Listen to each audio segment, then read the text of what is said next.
Sister Belen Belarde at sa buong pamilya ng Belarde at sa inyo mga brothers and sisters.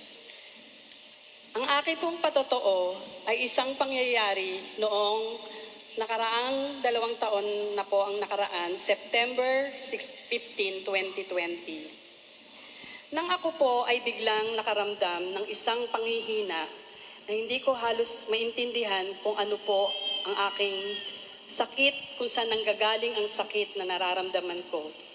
Mula sa paa, kamay at ulo.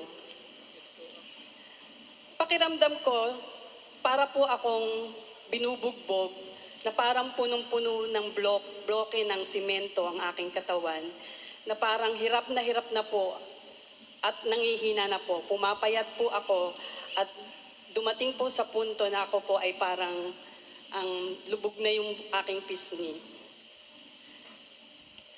Sa kasamaang palad po, ako po ay nag-iisa lamang sa aming tahanan dahil ang aking asawa ay nasa abroad.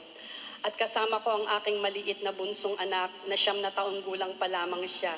At ang kanyang ate na kasunod ay 20 anyos na taon. Hindi po nila alam kung anong gagawin nila kasi iyak po ng iyak yung bunso ko at gusto akong yakapin. Subalit hindi nila ako mahawakan dahil ang sakit-sakit na ng buong katawan ko kahit ano pa pong hawak ang gawin sa akin. Nagkataon po na ang aking bunsong anak ay iyak ng iyak. Ang aking anak ay kalmadong-kalmado at nagdarasal siya. Ako naman ay sigaw ng Panginoon.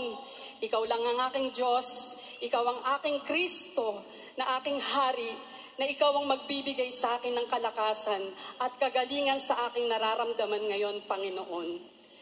Kaya po, 10:00 na ng gabi, hindi pa rin po ako makalakad.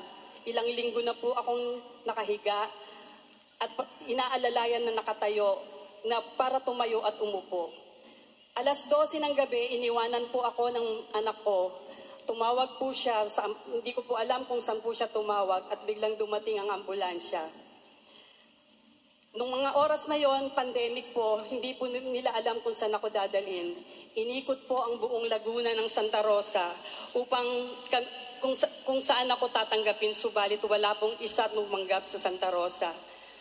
Dinala po ako sa Rizal, at salamat sa Diyos at doon po ako inilagak sa ospital ng Rizal. Pagdating ko po doon, sigaw po ako ng sigaw. Aking Kristong, aking pinaglilingkuran. Ikaw ang aking Diyos na tangi kong tinutuon sa iyo ang aking buhay. Naglilingkod ako sa iyo, Panginoon. Tulungan mo po akong gumaling. Alam ko, Lord, meron ka pang nais sabihin sa akin, tuloy pa rin po akong naglilingkod sa iyo, Lord. Nataon lang po, Panginoon, nataon lang talaga na pandemic noong mga time na yun, kaya hindi po ako makapag-attend ng gawain. Kaya po nung mga oras na yon, sa sobrang sakit po, wala pong gustong bumuhat sa akin dahil sumisigaw po ako sa sakit. Ang ginawa po ng mga tao na kapitbahay namin at yung nasa ambulansya, yung kinauupuan ko po, binuhat lang po nila at inilagay ako sa ambulansya. Pagdating ko po sa ospital, doon po isang araw, sa aking pagdarasal, humingi po ako ng tulong sa Panginoon. Sabi ko, Lord, maraming beses mo na akong binigyan ng hirap na sa mga trials na binibigay mong problema sa akin. Dahil sa iyo lang ako nakatuon, ikaw ang aking Kristo. Kaya alam ko po, Lord, na ito ay panandalian lamang. Ikaw ang aking dakilang manggagamot, Panginoon. Kaya po, after one day po, bigla pong nawala ang sakit na nararamdaman ko. Purihin ang Diyos, maraming salamat.